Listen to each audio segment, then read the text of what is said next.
as you know, when someone is convicted of a felony, they give a DNA sample which is put into a database, and that's a good thing. But 25 states in our country now take a DNA sample when someone is booked into prison, into jail, for a felony, typically a violent felony. The state of Virginia, for example, is doing this, has been for a while. And they run that DNA sample from the person who's booked in against the database to see if there's a hit against DNA samples from crime scenes.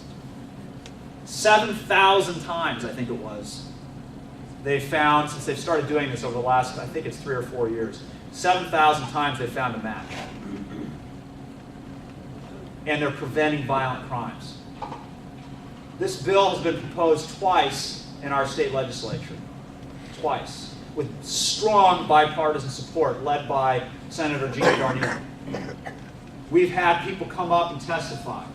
A woman whose daughter was murdered in New Mexico, who's been pushing for these laws around the country quite successfully, who pointed out that her daughter's killer had been booked in and there was DNA on file from him from a rape, and if they had had the system in place in New Mexico, at that time her daughter's life would have been saved.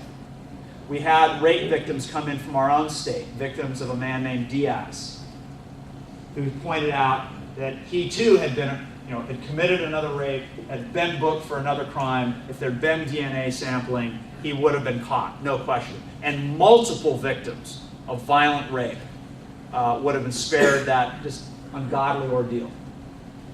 But of course, the Senate Judiciary Chairman said, oh, well, it's more complicated than that. Is it really? Is it really more complicated than that? The way this bill is written, if someone is booked in, the DNA sample is taken, and then they are exonerated, the DNA sample is destroyed. The way this bill is written, it would be limited to people booked in for violent crimes.